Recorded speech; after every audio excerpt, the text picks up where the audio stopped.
and welcome to another episode of Technology in the Arts. I am Brian Kelley. And I'm John LeMasney. And we are coming to you live once again to talk about our musical project, which is going very slowly. Very slowly. We are going at the Peter Gabriel speed of yeah, we'll probably have an album out in 2020. It'll be posthumous. Sure.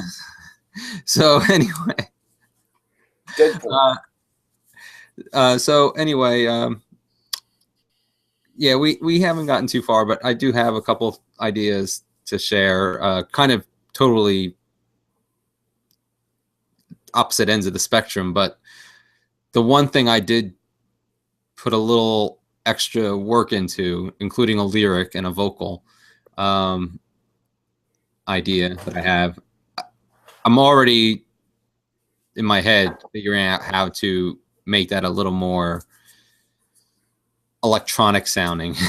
So, because I still think that's what I envision, but we'll get to it later. Anyway, Okay. John, how you doing? Save it for the show, Kelly. Yeah, well, we're in the show now. I know.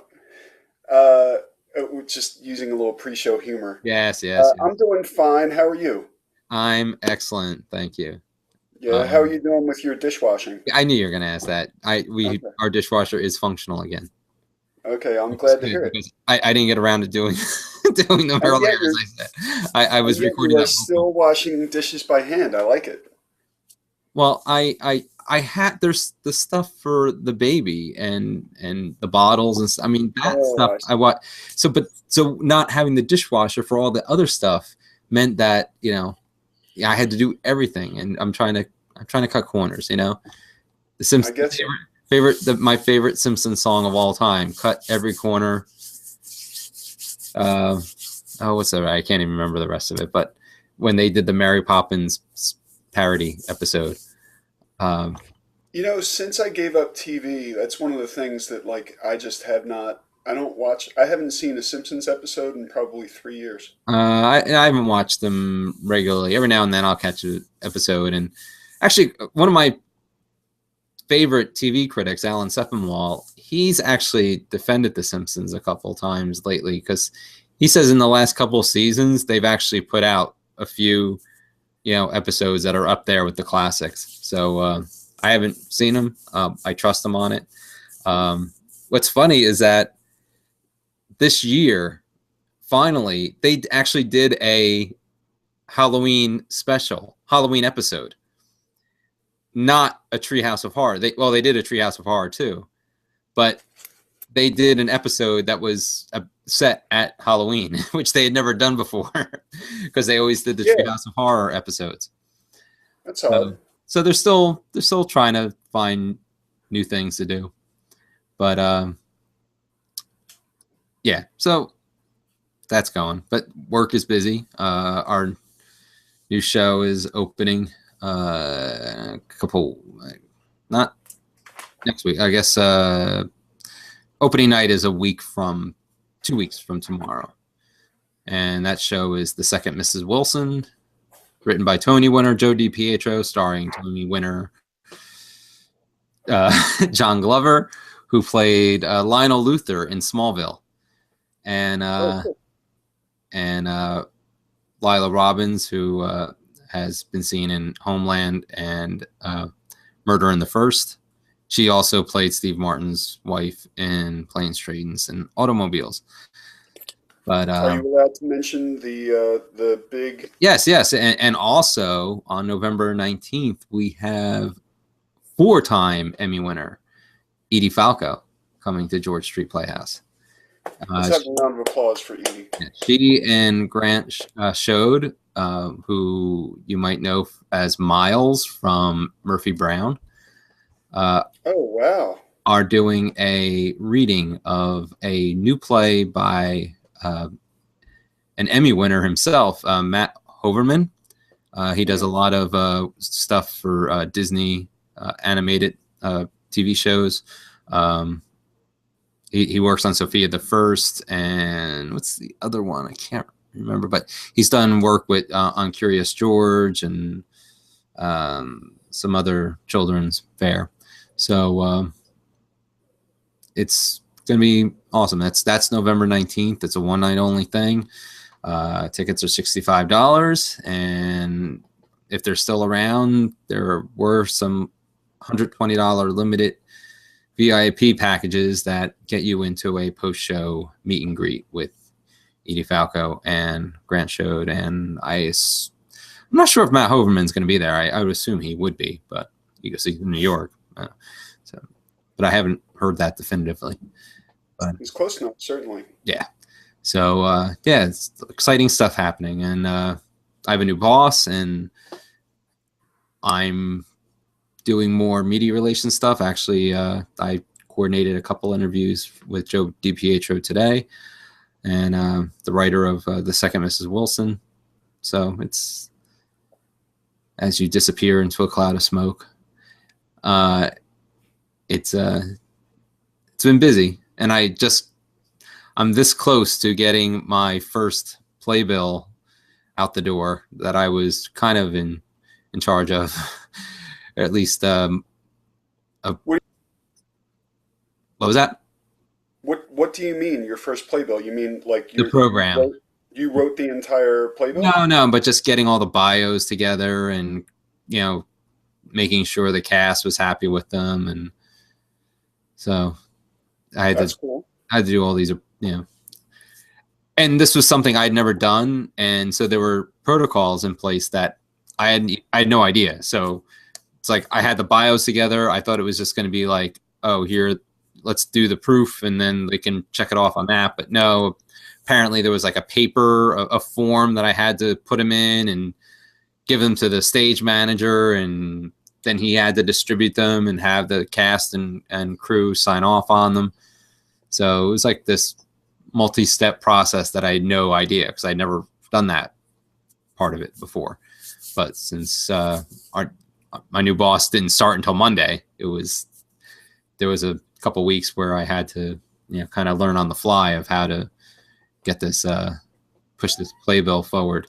So, but it was fun. It was challenging, fun. It's been some longish shifts at the Playhouse, but it's been interesting. So how are you doing? I'm doing well. I think I'm going to defer from my normal sort of talk about what's going on with me and talk about three topics that I think are really interesting. The first is Rider University made a major announcement today. Are you familiar with this? Today, no, I did not see this. Yeah, there was a town hall meeting by the new president. D'Onofrio. And of course, I'm teaching at Rider now, but I, of course, worked there along with you. We took care of the website, etc. And there were a lot of announcements about programs being shifted. And many programs are now going to be completely removed at Rider. Some traditional programs at Rider in the arts and music and organizational leadership, in fact, which is the program that I teach in. That program's going to be dissolved. Whoa, interesting. Yeah, there are a few programs that were being at the very least changed, but in many of these cases, our programs are just going to be ended.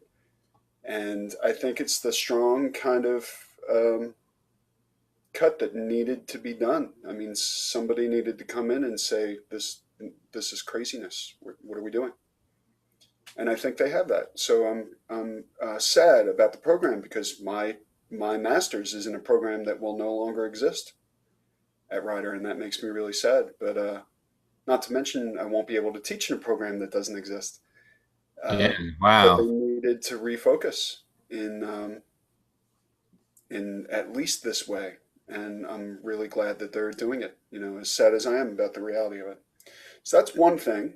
The second thing is, I guess this is something they're not promoting, not putting out there. Everybody I know who has a history at Rider mentioned it today if I interacted with them. So I was surprised to hear that you hadn't heard about it because you are usually so up on this kind of a thing. Well, if it was sent in an email, that's probably why I kind of just ignore it usually. Guaranteed you have an email sitting, especially if you're on an alumni list or something. Well, maybe not an alumni, but I definitely got 2 emails about it. I know quite a few friends who at least got one. And then there were people like on Facebook who were sharing the detail. It's funny, I heard about it on Facebook first. I guess that's not surprising. It's just one of those things. So that's one thing, and I strongly recommend you go look at the details of the issue because I think it'll be big local academia news. The second one Oh, is, sorry. yep, 4:28 p.m.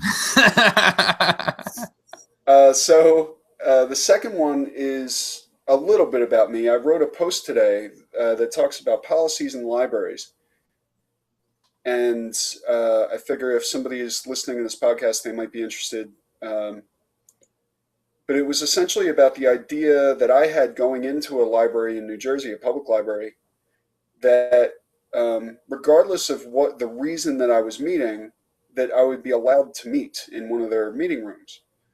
And in fact, I before didn't even like sign up for a room, but I was like sort of coerced to sign up for a room, even though I don't feel like I was disturbing anybody.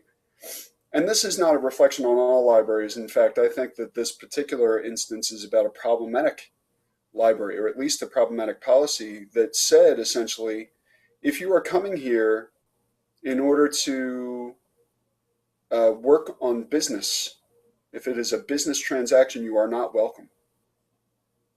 And I was amazed that such a policy could exist. What it meant essentially was something that I say all the time, that libraries are first and foremost, for me, co-working spaces, is not true, because this policy denies the ability for somebody to go in and perform co-working.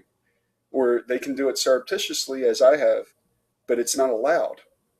And I'm still reeling a little bit because I love New Jersey libraries, and I feel like this policy really goes against librarianship. So I've been promoting that a bit on social media. I figure I'll use this platform too.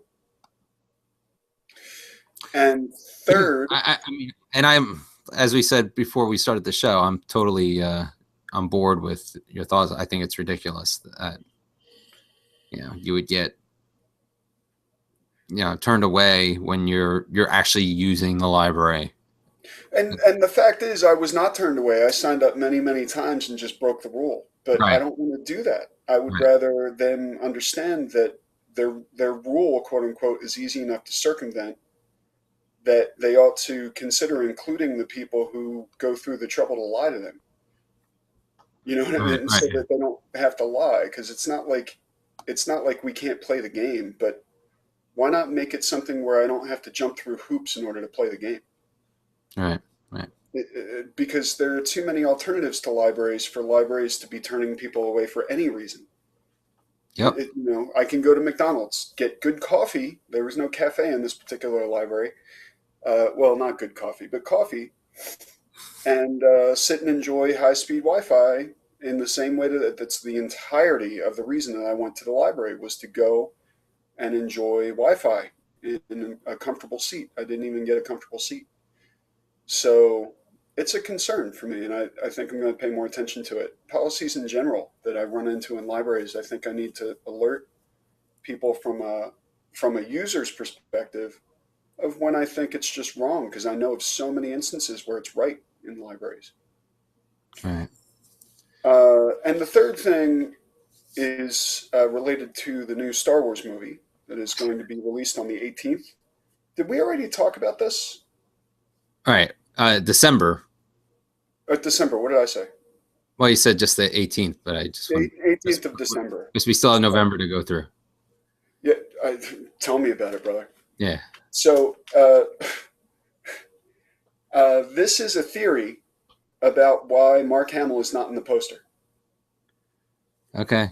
Did we talk about this? No. I know the speculation about a whole bunch of things, but go ahead. Well, do you have a feeling about it? Do you care?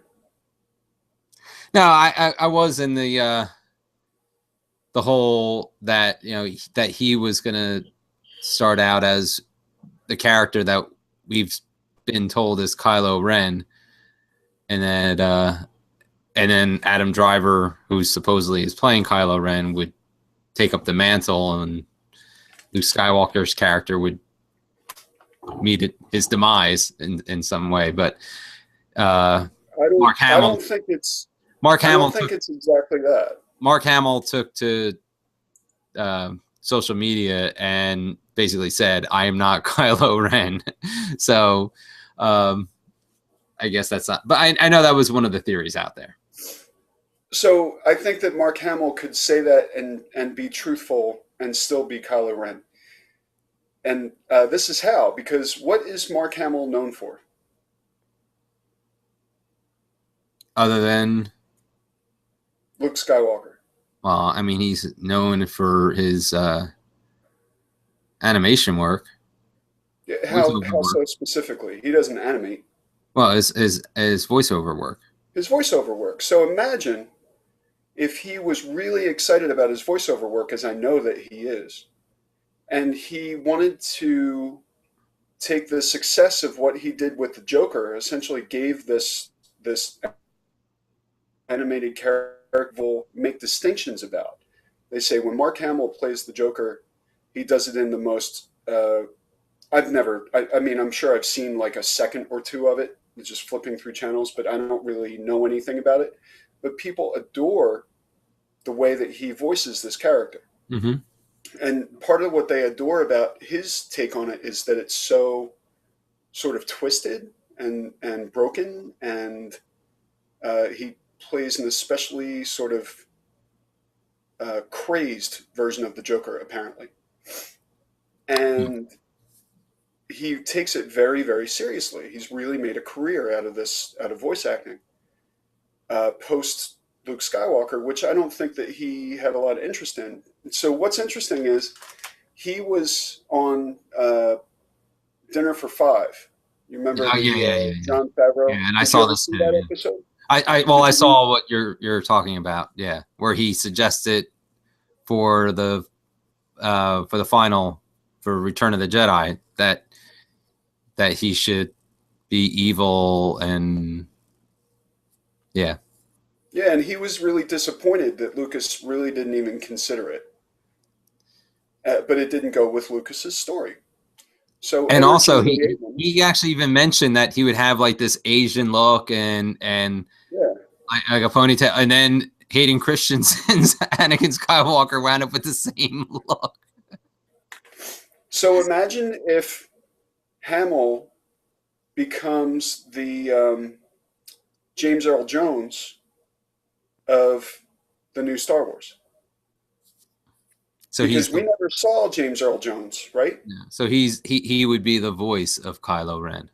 He would be the voice of Kylo Ren. All of the physical acting would be done by a much Adam Driver is supposedly by playing. Adam Driver, right?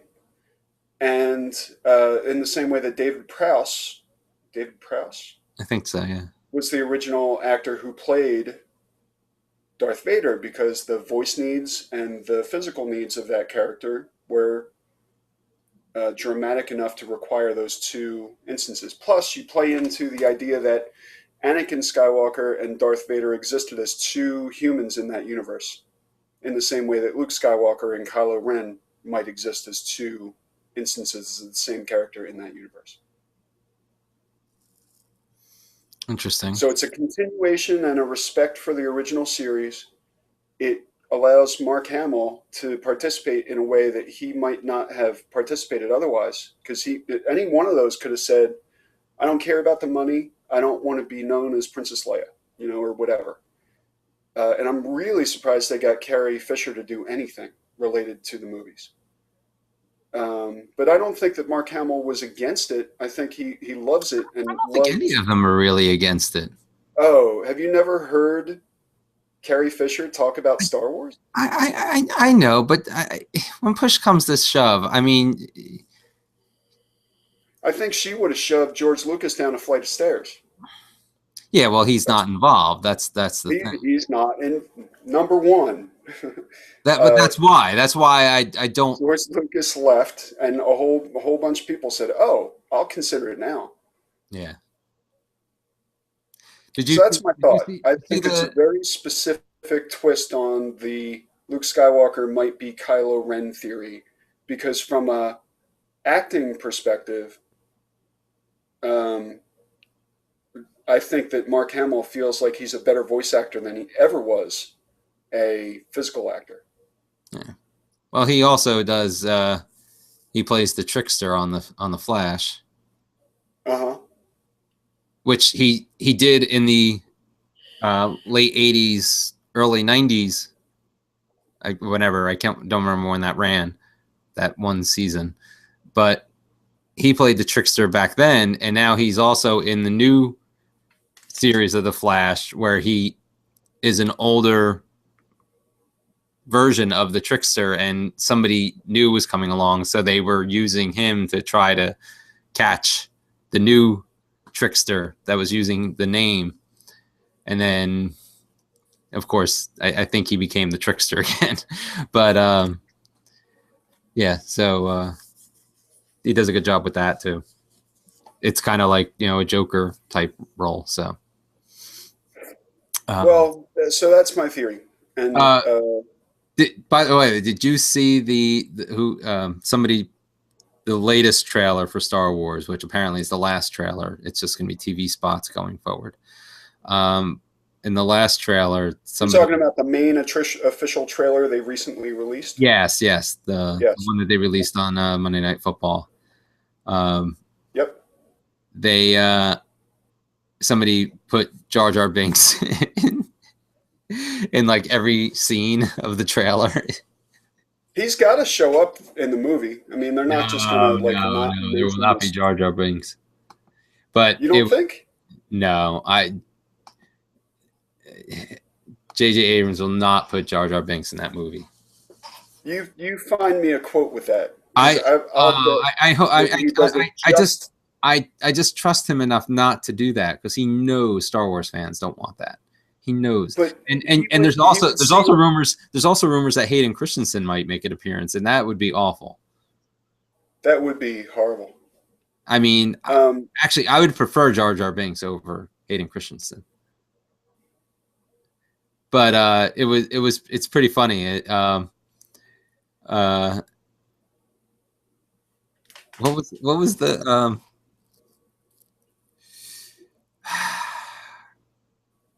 I'm trying to remember. They actually did a text that came across the screen, and it was like in Jar Jar speak, and I can't remember what it said, but it was pretty funny. And then at one point, when in the trailer, when Han Solo is telling what's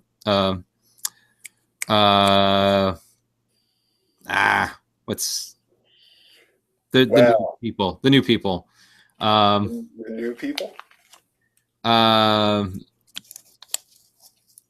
don't remember their names. Is it Ray and? Oh yeah. Han Solo's daughter. Yeah, and who's the stormtrooper? Oh, Finn or something, or? Yeah, Finn. Okay, and he's and Han Solo is like telling him like the Jedi, the dark side, it's all true. They they put George Lucas's face over Harrison Ford's face when he's saying that. It's all true. And it's horrible. It was great. It was great. So, how about you? Well, I already did. Yeah, I'm gonna go into actually real quick, because it's technology, but I don't know much about the product, and I don't know if you, or the service, I don't know if you did, but are you familiar with Bop.fm? I think is what it was called, or Bop something. I think it was Bop.fm. No, never heard of it. Okay. Apparently, it was some service where they had an integrated they had a playlist that you could share music from all the different services: Pandora, Spotify, YouTube, all these different streaming audio services, and that way, because if I shared if you shared a Spotify playlist with me and I don't use Spotify, I can't use it. But they offered this product that allowed you to listen to that content, and you could share. It was a cross-platform sharing playlist / media player, I guess. So what do they do? Do they recreate the content? They had some API. They had some deals to to use the API to go. I'm not sure exactly how it worked, but okay.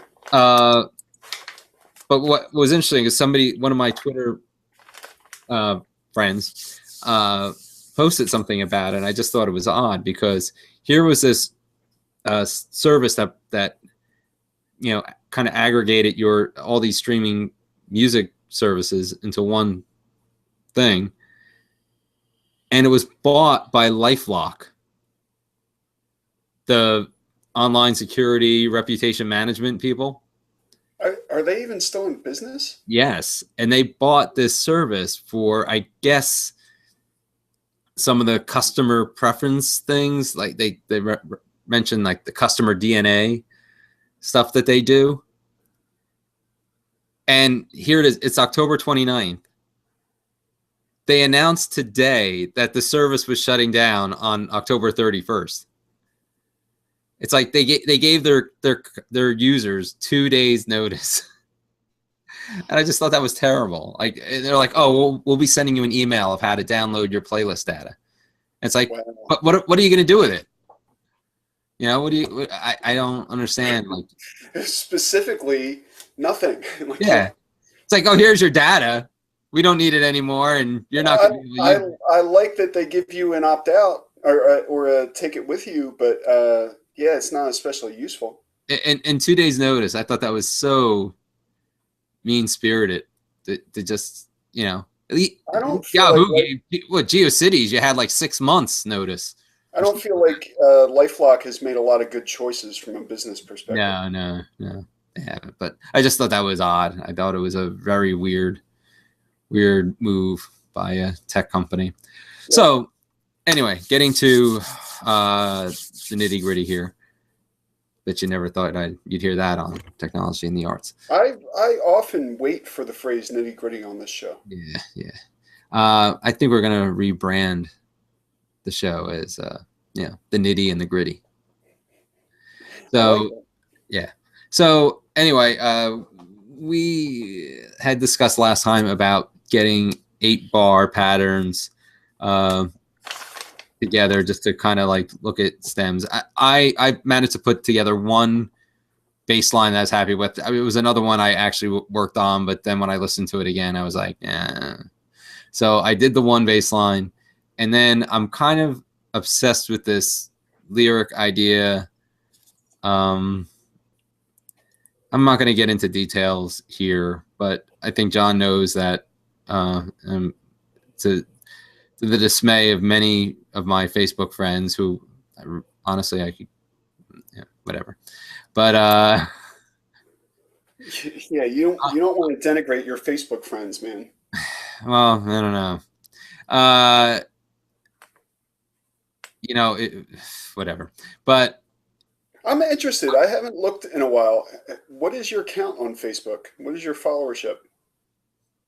It's not much. I don't care. It's like I just use it to share things with family. I wonder what would happen if, like, you speaking of rebranding, if you like just created a page that talked about the kinds of things that you talk about very often, because I find them very interesting. I just find it odd that I'm getting them from you. Like, not because, I mean, I know you and I know that you're interested in topics like weather and sports, but it's like you and social activism these days. And you're so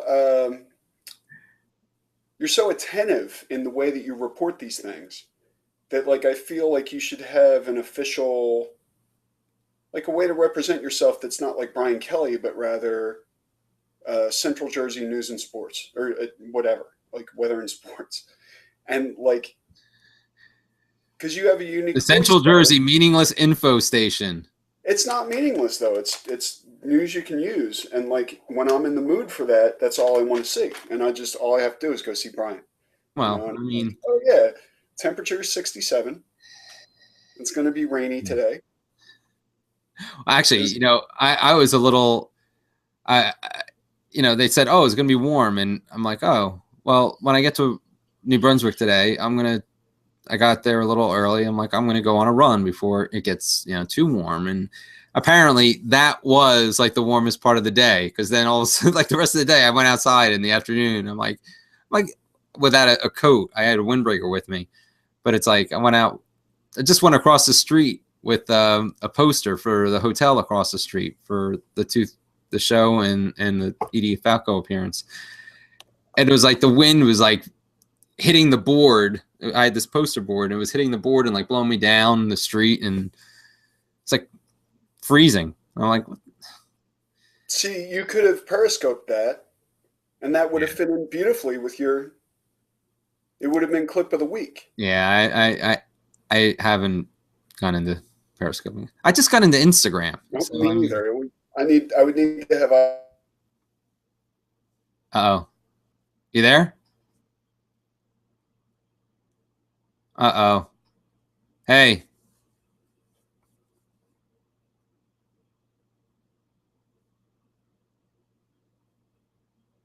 Okay. Lost John.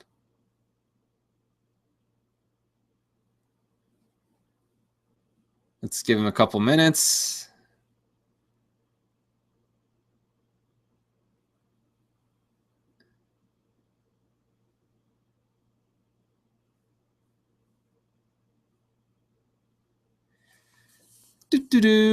So, okay. So while waiting for John to reconnect here. Oh, here he comes. Yeah, I'm here. Okay. All right. So, yeah,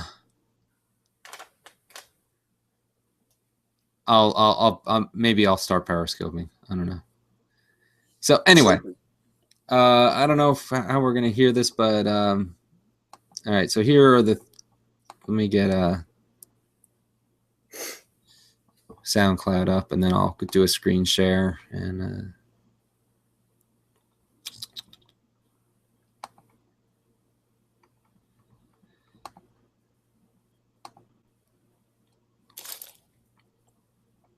Okay. So this is the kind of techie baseline, which isn't perfect, but it's basically a synth bass, and then I added a separate arpeggio line to kind of beef up the bass line a little bit, but it's not much. It's like I said, it's an 8-bar pattern. It was meant to be a stem. When I came across this lyrical idea, I kind of stopped developing any other ideas. So this is the first thing. I don't know if the microphone should pick it up. Okay.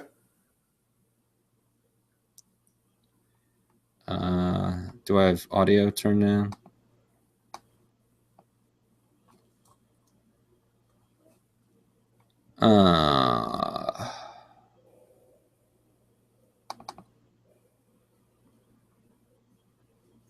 Oh, this isn't good.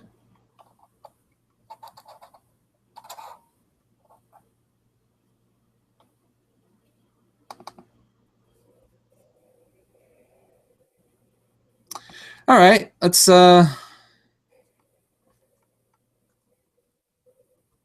that again.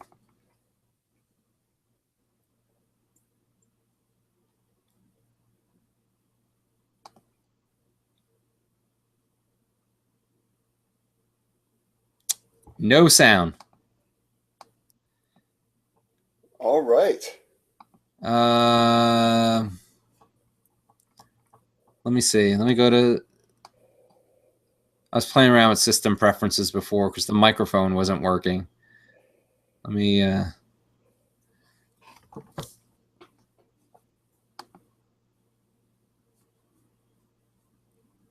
Oh, that's the reason. Yeah, there we go. Okay. All right, hold on. Oh, that sounded terrible. It always sounds so good in GarageBand. It sounded okay to me. I mean, I didn't hear the whole Uh, thing. All right, so here's the bass line thing.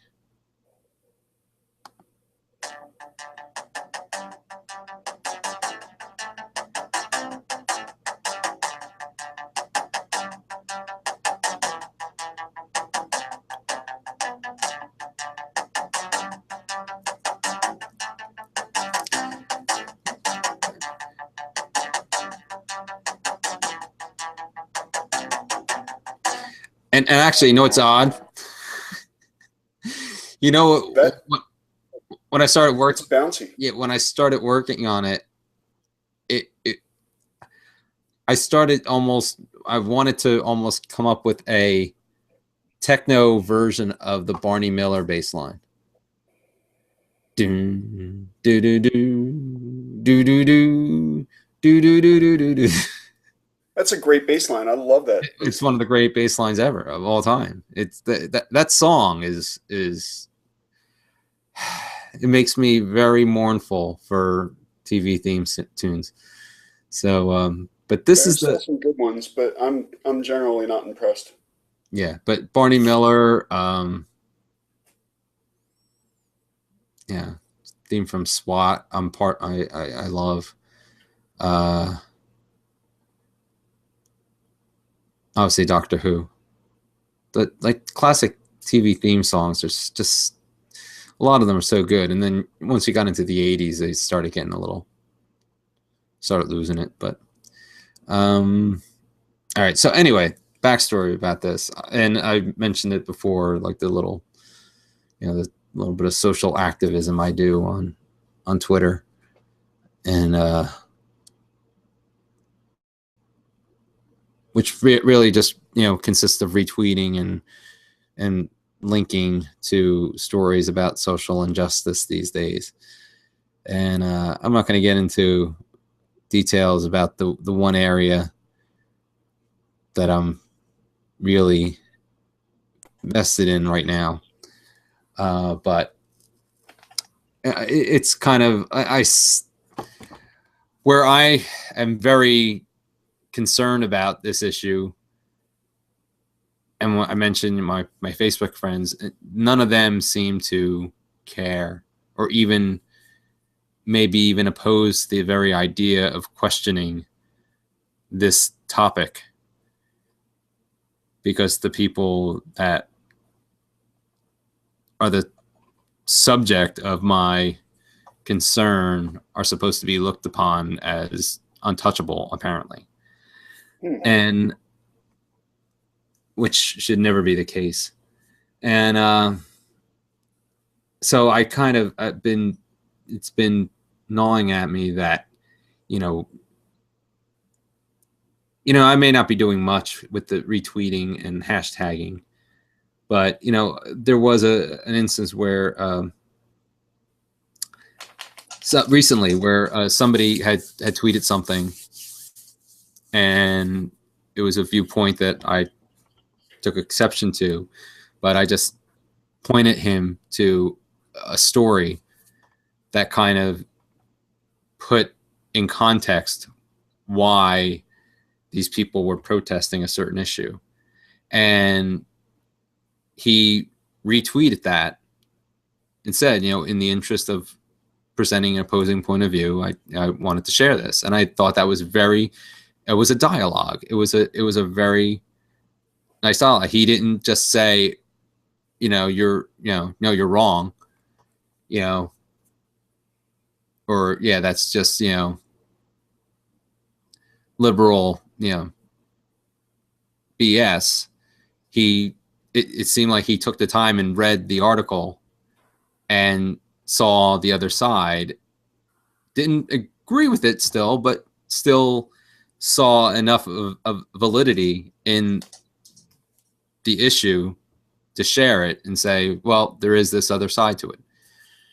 And to me, that seemed like a small win, and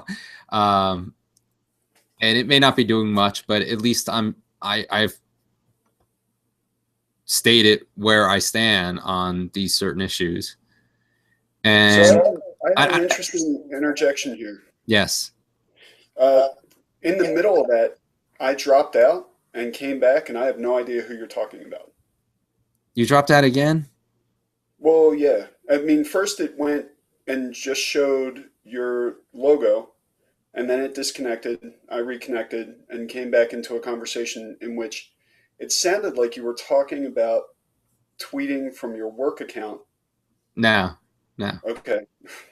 No. I was trying to piece together the idea from context clues, but it wasn't working. Oh, okay. Well, the listeners, but just the whole thing was that um, I I've been frustrated with the lack I got of that part. interest. Huh? I got that part. I Okay. got the I'm sense just you were frustrated with frustrated. the lack of interest in taking a stand on certain issues that I You think know you're are still on screen, right? Like your desktop is up? yes, Okay. because I'm going to get back to it. Nobody needs to see my face right now. Okay. So especially since Well, it's funny because I've seen my eyes drooping this whole episode. So I'm saying like uh, this is the emotional part, and like I feel like we should be like you're telling us about how frustrated you were, but I except it think looks like I'm half asleep, so it's not real. It loses the emotion. all right. So anyway, um, uh, so I've kind of been frustrated with the lack of any stand on the issue and really just being okay with this to continue. And what is the issue? I don't want to get into it specifically. I want to try to keep it a little. I want to try to keep it somewhat vague in the song. I don't want to be too literal because that's one of my main problems as a songwriter Okay. is being very literal. And So that's the part I missed. So you're using this thing that you're frustrated about as a basis for a song? yeah, so I wanted just something about taking a stand and putting out there like and not standing up for principles you know that don't help society, that don't help mankind, that some selfish economic principles or something. I want it's about taking a stand for for helping society as a whole. So anyway, Okay. so that's the general idea. Well, it's funny That's what I because was working. That was what I was working through with this lyric idea, and it's something that came to my head, and I couldn't let go of it. So, and at one point when I was singing it to myself, it sounded like Francis Dunnery, and I'm a big Francis Dunnery fan. okay. And like some of the melody I hear in some of his stuff, but I'm not going to compare this to Francis Dunnery in any way, shape, or form because he's brilliant and I'm not. But so this is what I came up with. Okay. Is it going to play? I'm sure. Thinking about it. Now, just keep in mind, this is just a basic piano part. I was basically just playing the notes, some chords, but then playing the notes of the melody of the lyric. And then I added a little bit of an organ part underneath it just to kind of build it up a little. And then tonight, while I was waiting for John to arrive, I managed to get down just a vocal, a lead vocal, and then a little backing vocal.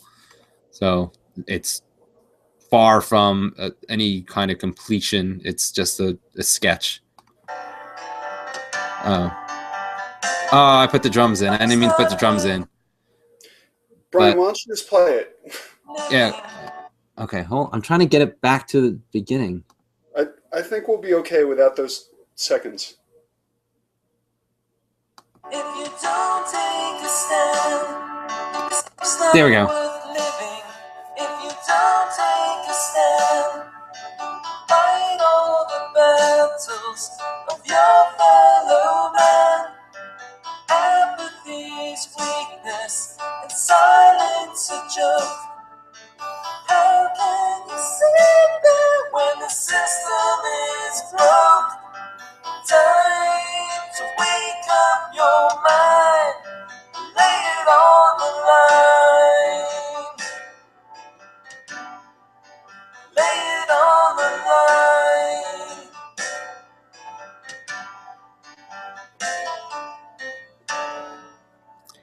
So that's beautiful, man. I like that a lot. I really love what's going on towards the end there, especially. So, yeah, it's this. Oh, well, let me switch back to me.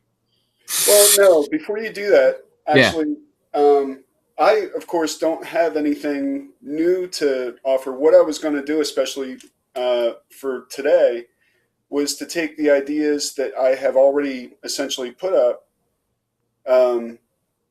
If you go to sort of like the earlier parts, like first draft, for example. Oh, first draft is probably a whole thing.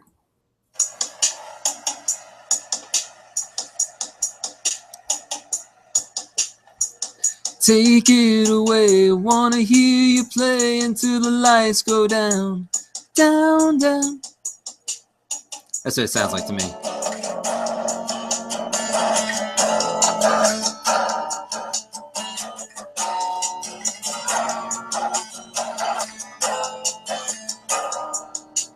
So essentially, if you stop there. Oh, what was that?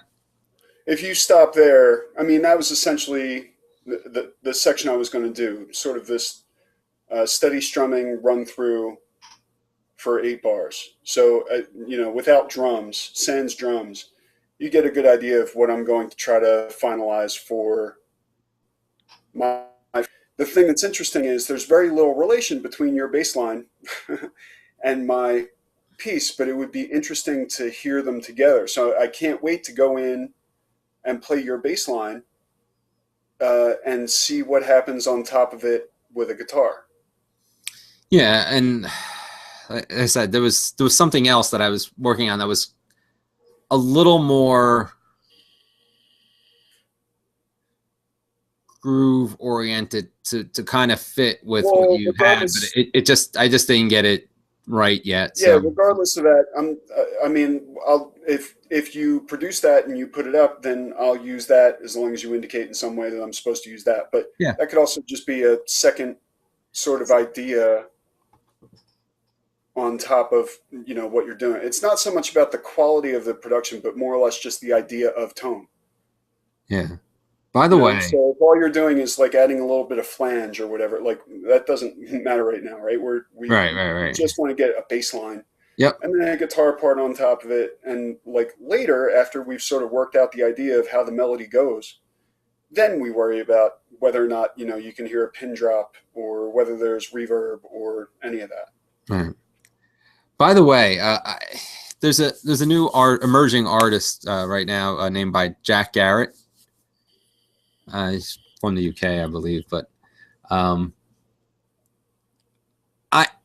you should check him out. I'm not connecting with his songs right now. Jack Garrett? Garratt. Since you have your screen up, why don't you show a Wikipedia on the dude while we're talking?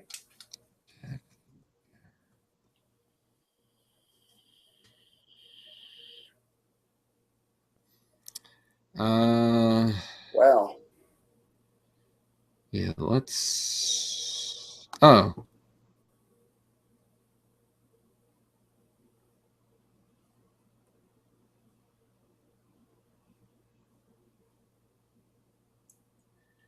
We can listen to a couple of seconds, right? Just a couple. We'll probably get takedowns otherwise. Nights are broken up by the sounds of women I'll never meet. But then it goes into like this.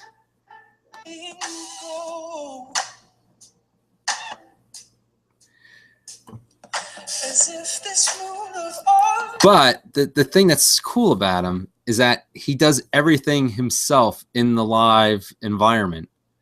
So when he performs live, he is doing all the looping. He has a keyboard. Oh, I gotcha. Drum pad, the various electronics, guitar, and he is playing everything in real time, doing the looping in real time, and drumming, doing the drum pad and vocals, and then switching to guitar. It's like musical gymnastics, but yet it's this soulful thing. Usually when you see that, it's more of a techno thing, but it's a lot of what he does is very soulful, and I love the concept, but the music is just something I wouldn't gravitate to normally. Like I wouldn't find myself listening to it on repeat. I'm trying to give it time. I'm trying because I really love what he does. So I'm trying to get into him a little more, but it's just really like what he does is what I dreamt of doing as a kid, like doing everything. I mean, have you ever seen who is the it's similar to what's his name? Chet Faker. that was not who I was thinking. I'm thinking of the dude who's on comedy or the Bang Bang Show. Reggie Watts. Reggie Watts, yeah. Yeah. So I love like the fact that he mixes beatbox and vocals and style and effects and looping and Yeah. Yeah. No, yeah. That's true. That's true. Reggie Watts is definitely in that. Have you watched? All right, so why don't we bring it back to Brian so we can wrap up this puppy? Okay, yeah. There I am. There you are. Eyes are still somewhat open. So, yeah, I would like to. I'd like to work on that chorus idea a little more, but yeah, I'm gonna work on a few bass lines that would fit some of your guitar patterns and just. Yeah, you have a good idea of what I'm doing. This is me getting an insight into what you'd like to do, and I can break this down into 8-bar sets, but you at least have an idea if you just take the guitar out, and in many cases it's just guitar.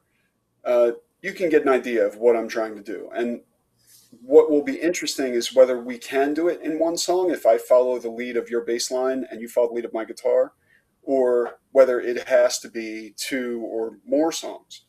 Where, for instance, the piece that you just played for me is beautiful, but it's a completed idea. I mean, I could add to it, but this project is really about I produce something, you produce something, or the only reason we're doing it this way is because if we were in the same room, I'd say, do something. And then I would play on top of that, and that would be that, And yeah, well, I don't have a verse. I mean, you could try to work on a verse. I mean, not words. You don't have to work on words if you don't. Yeah, but I mean, you could. But I mean, you could try to come up with, That's why I left that little trail at the end, where and then I put something there, a chord there, but it really can go anywhere. So it can go And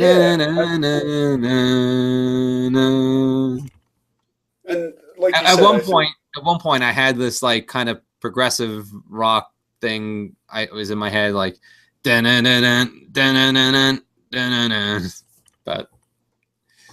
yeah, you are not short on ideas for sure. So but this idea of collaboration this way is so interesting because it is beneficially restrictive to say, let's focus on this one thing. Yeah. It's like a tweet versus a status, right? Like you have to condense to just this one thing. Mm-hmm. Got caught yawning on that. Well, on that note, it's been an hour, and thank you very much for the delayed start. No but problem. I think it was worth it. I think I was able to focus. So next week, we don't have to set it up on this like we did last week, but next week, let's try to have something that has to do with what we produced, right? Sure. So some track on top of, and probably what I'll do is I'll go into SoundCloud and either download. You have it set as Creative Commons? I believe so. Okay, well, if not, if that would be helpful, I can just download it instead of having to re-record it. and I'll bring it into Audacity and play on top of it, and hopefully get something worth keeping. Yeah. Did I set it so that you can? I meant to set it so that you can download it. So You probably did. You probably did. But I rushed, so I may not have. But I'll take a look at it. Ugh. Oh, and did I tell you that I got the chance to go and see Shepard Fairey talk about Jasper Johns? Oh no. Yeah, that was amazing. I wrote a post about it, but maybe we'll talk about it next time. Give me the time. Where? Oh, sorry. I hit start somewhere along I the can line. see that I have your full attention. No. I hit start somehow. Uh-huh. I was trying to make sure I was listening to you. I just wanted to make sure it's downloadable. So we can figure that out offline, I'm sure. No, I did not enable downloads. There we go. Okay. Good. You should also probably set it to Creative Commons so that people can understand that they are welcome to remix it. And that is Yawn 2. Yep. Oh, you saw that? I'm looking at your face all the time. Oh, that's right. I'm looking at your desktop. Okay. All right. Creative Commons. There we go.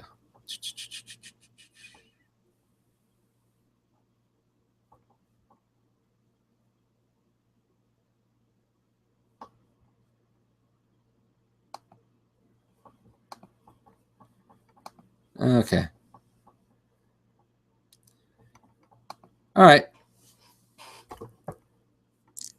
These are the last two are download enabled.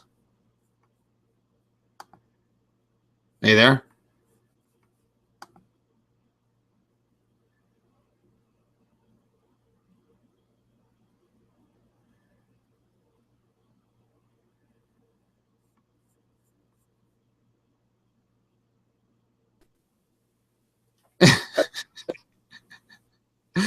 Okay. Well, let's. So, as I was saying, I think we should wrap it up. Yeah. Let's just wrap it up. Okay. Right. For Technology in the Arts, I'm Brian Kelley. And I'm John LeMasney. Take care. See ya. See.